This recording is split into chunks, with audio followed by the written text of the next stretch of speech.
Hello, this is Todd from Solid Shell Security. I'm here with another Python tutorial, or not really so much as a Python tutorial. One thing I plan to talk about, like the progress of like exactly how I'm going to be handling the rest of this, and that's actually going to be the first thing I'm going to talk about. So pretty much tutorials like you have seen them, I'm done with in a way, unless I come across something that needs like a specific concept that needs a whole tutorial to itself on it. Otherwise, what I'm going to do is I'm going to do like little mini projects that I have some planned, and I'm going to do those mini projects. So I'm going to write the code, I'm going to explain the code to you guys. So it's still technically going to be a Python tutorial. It's just that I'm going to approach it to where, you know, a video might have several new things, such as how to deal with sockets, creating a socket, and setting the address of for the socket to connect to in the port in a video. So hopefully it'll speed up the learning process. Also, it shows you guys the application of some of the very basic stuff, and everything that you learned, even though you sit back and you think about it and go, this is really simple stuff, I don't really feel like I'm a programmer. All that is fundamentals to build on to do greater things. You cannot be a good programmer without knowing how to properly make functions, how to print stuff out, how to make variables. These are all very important things that we're now going to start building on top of. And how I'm going to do that is, instead of making a video about a specific topic, I'm going to do a little mini series kind of going over multiple topics in each video, but it also shows you the application.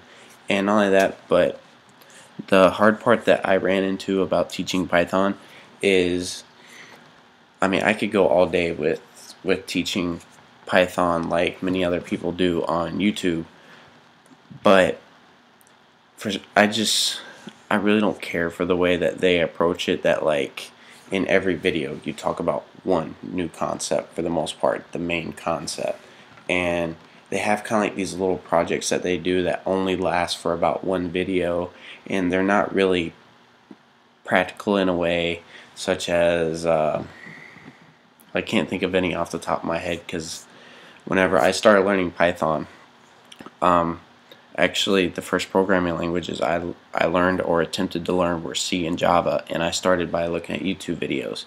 Well, after a couple years of not understanding why I couldn't get it, I started to learn Python, and I didn't use YouTube videos. I used Python documentation and read books. But I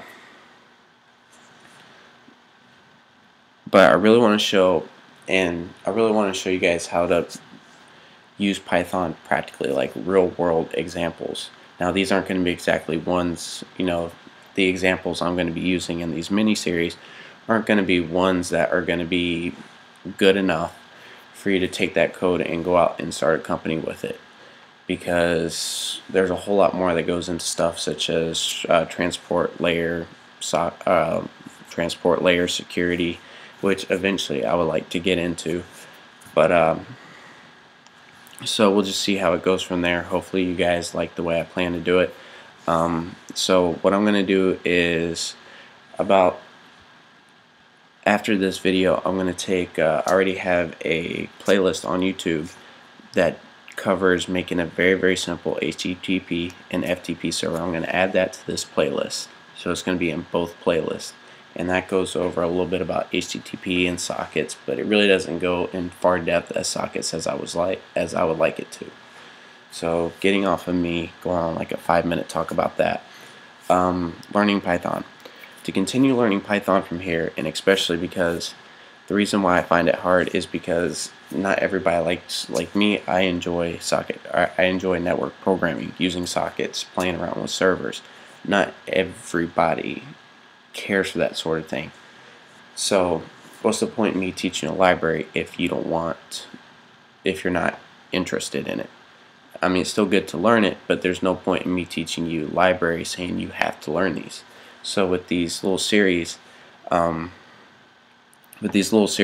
kind of get to pick and choose what you want to learn, because I'm going to start from very basic and building up. So learning Python, resources. after I learned the very basic Python syntax, which was the exact things that I've taught you guys in the first 9 videos, I then started looking at this right here. This is one of the best resources you will have as a programmer, especially a Python programmer. And I will definitely put this link down in the description below. Python documentation.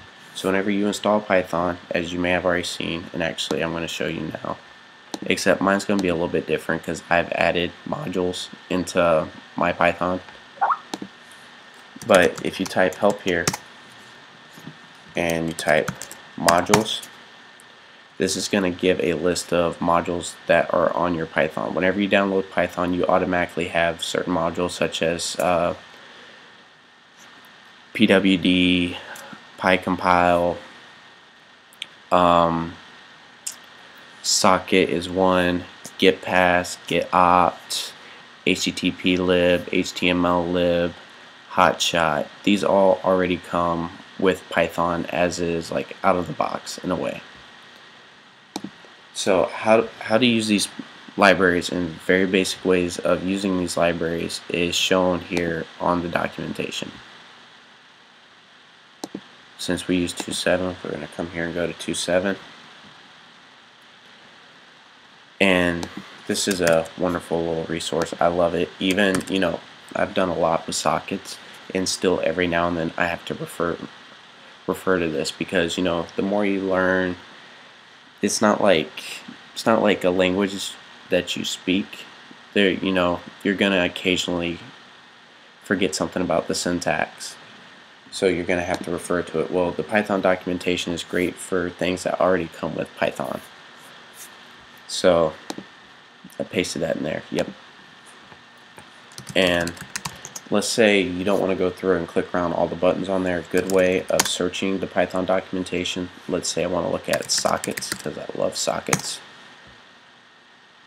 Right here, since version 2.7, bam. Everything I need to know how to do basics of working with sockets. Now this explains the theory behind sockets. But we need the module documentation. And this is the 2.7.3 documentation right here. As you can see, it shows you different statements and methods and their basic implementation. If you don't get this, I find also like Googling certain things, like, alright, let's say you're interested in making a HTTP server, but you don't exactly know too much about socket programming and whatnot, so we're going to go ahead and we're going to look at source code. That wasn't exactly what I was looking for.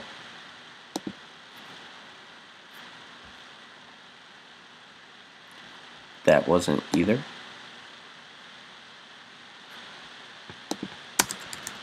Source.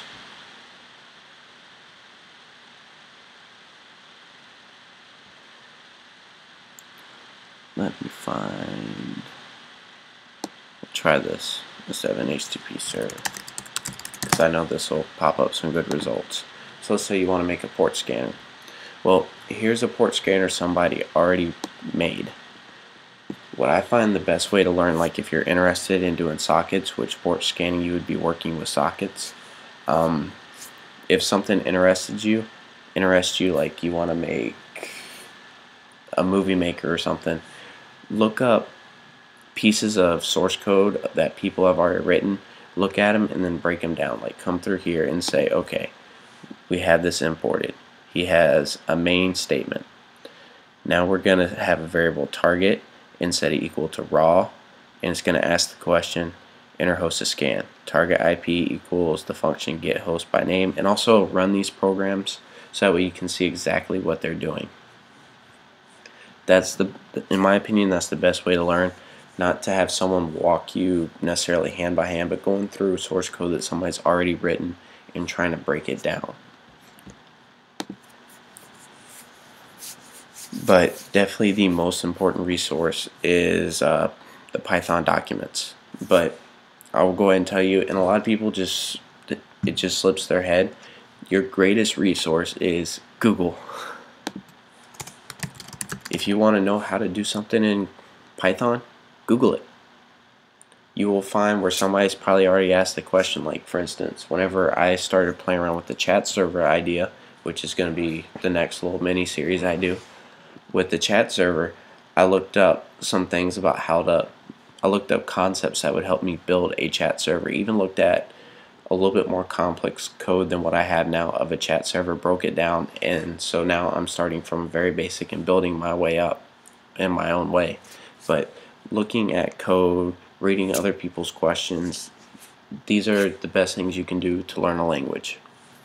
Once you get down to basic syntax, look at source that people have already created.